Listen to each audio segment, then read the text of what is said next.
भारतीय पहलवान विनेश फोगाट को पेरिस ओलंपिक 2024 से डिस्क्वालीफाई कर दिया गया है। फोगाट ने 50 किलोग्राम कैटेगरी के फाइनल में जगह बनाई थी, लेकिन गोल्ड मेडल मैच से पहले वजन के कारण उन्हें डिस्क्वालीफाई कर दिया गया, जिसके बाद भारतीय पहलवान की तबीयत बिगड़ गई है और उन्हें अफरा तफरी में पेरिस के एक अस्पताल में भर्ती कराया गया है। विनेश फोगाट को पेरिस ओलंपिक 2024 में महिला कुश्ती 50 किलोग्राम वर्ग से अयोग्य घोषित किया जाने पर IOA की अध्यक्ष PT उषा ने कहा है कि विनेश फोगाट की अयोग्यता बेहद चौंकाने वाली है।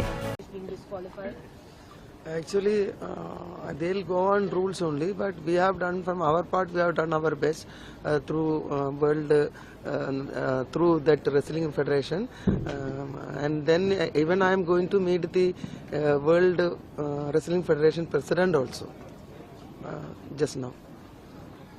Doing our best. Ma'am, you said initially that you have spent time with her, but how is she doing mentally?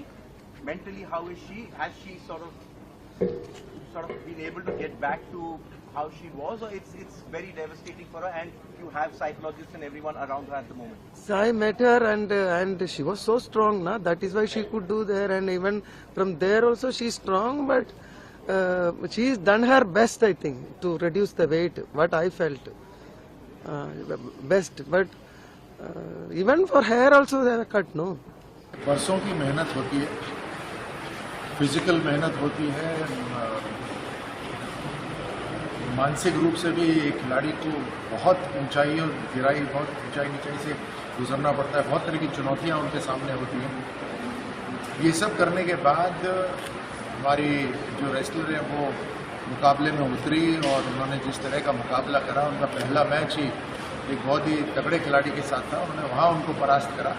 उसी से तय हो गया था कि वो स्वर्ण पदक के दावेदार हैं, और उसके बाद जिस तरह से हर मुकाबला करा वो एक असली चैंपियन की तरह खेल रहे थे।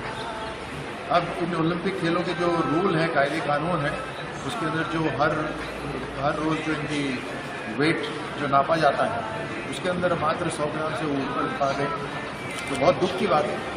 और विनेश के लिए मैं यही कहना चाहूँगा कि वो हमेशा से चैंपियन थी, हमेशा से चैंपियन रहेंगी, और आगे भी उनकी अभी तो उनकी उम्र है, वो हिम्मत नहीं हारे, पूरा भारत उनके साथ है, और एक बार जो चैंपियन होता है वो पूरे जीवन भर चैंपियन रहता है। बिल्कुल बहुत अनफॉर्चुनेट है, क्योंकि विनेश बहुत पास थी गोल्ड के, और हमें लग रहा था कि गोल्ड जीतकर वो आएंगे भारत वापस। और पिछले कुछ दौर जो थे बहुत मुश्किल वाले थे उनके लिए भी, और जो हमने देखे हालात, जिन हालातों से वो गुजरी हैं, और उस तरीके से गुजरना और उसके बाद यहाँ तक पहुँचना, फाइनल नहीं खेल पाना, ये मुझे लगता है कि बहुत ही गुर्दा चाहिए ऐसी चीज़ को पचाने के लिए। और पर मेरे लिए वो विजेता है, वो जीत के अब बहुत करीब थी बट खेल नहीं पा रही है फाइनल। ये इट्स अनफॉर्चुनेट, पर मैं तो यही उम्मीद कर रहा था कि गोल्ड जिस दिन वो लेके आए उनको मिलने जाएं, और उम्मीद तो यही करते हैं कि जिस दिन आएंगे तो मुलाकात तो ज़रूर होगी।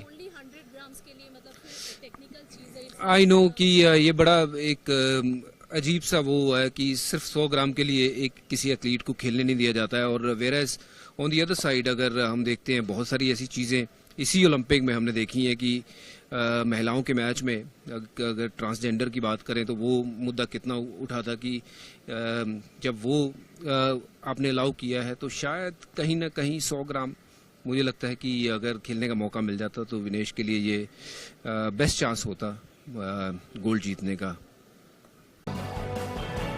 ब्यूरो रिपोर्ट, टीम मानस न्यूज़।